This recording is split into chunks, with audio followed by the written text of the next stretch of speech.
Gérer son entreprise vous est proposé avec le soutien de Deloitte.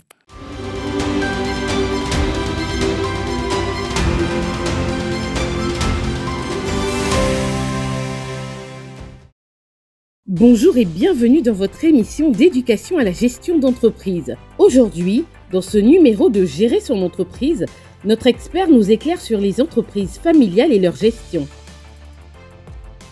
Une entreprise familiale est un type d'entreprise particulier dont le pouvoir décisionnel, en l'occurrence sa gouvernance, est détenu majoritairement par une ou plusieurs familles fondatrices.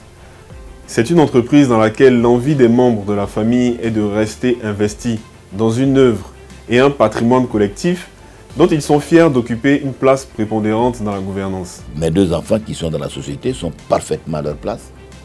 Et au niveau du personnel, ils ne se comportent pas comme des héritiers, mais ils se comportent comme des managers d'entreprise.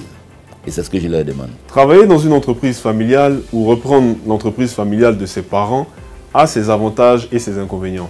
Parfois, on a tendance dans une entreprise familiale à vouloir gérer d'abord la famille, ensuite l'entreprise.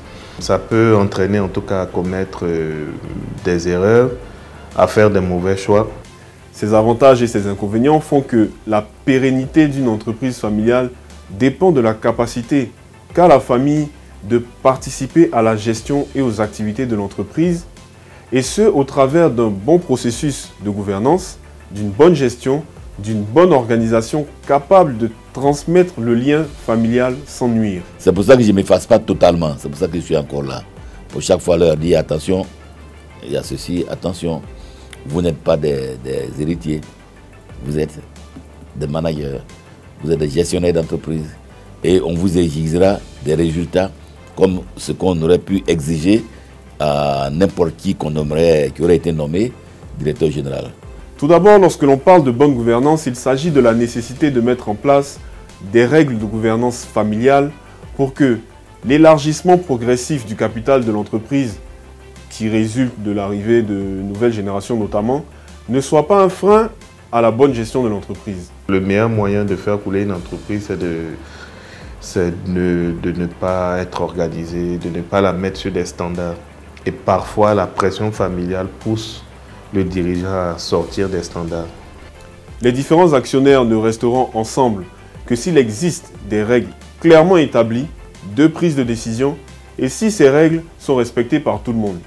Ensuite, des outils de gouvernance tels que la charte familiale, qui est un document qui permet de définir ces règles et qui doit évoluer au fur et à mesure que l'entreprise évolue, existent.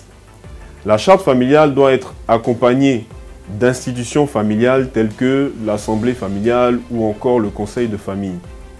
Cependant, dans la mesure où toutes les institutions familiales ne sont pas nécessaires, la décision de les mettre en place dépend de la taille de l'entreprise, de l'étape de développement de la famille, du nombre de membres de la famille existants et du degré d'engagement des membres de la famille dans leur entreprise. Le côté affectif que l'on reconnaît aux entreprises familiales doit être ici maîtrisé.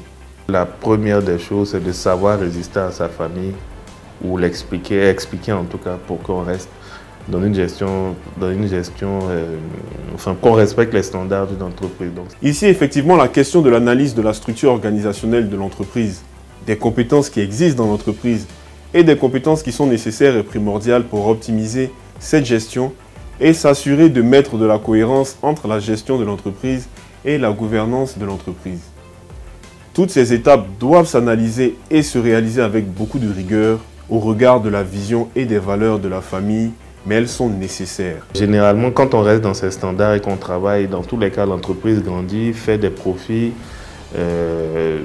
se valorise et tout le monde est content à la fin. Donc, il est mieux de se projeter sur du long terme, ne pas avoir à vouloir contenter ou essayer de gérer des points familiaux et se dire qu'on a une entreprise qui va vivre pendant plusieurs générations plutôt que de vouloir avoir une vision court terme, s'entre-déchirer et puis finalement s'éloigner en tout cas des standards de gestion. Alors, retenez que tous ces conseils sont utiles car ils permettront de pérenniser les activités de votre entreprise familiale et de commencer à poser les jalons d'une transmission réussie de l'entreprise aux prochaines générations. Nous espérons que vous avez bien pris note.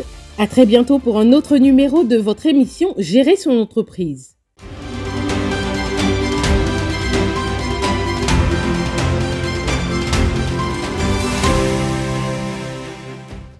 Gérer son entreprise vous a été proposé avec le soutien de Deloitte.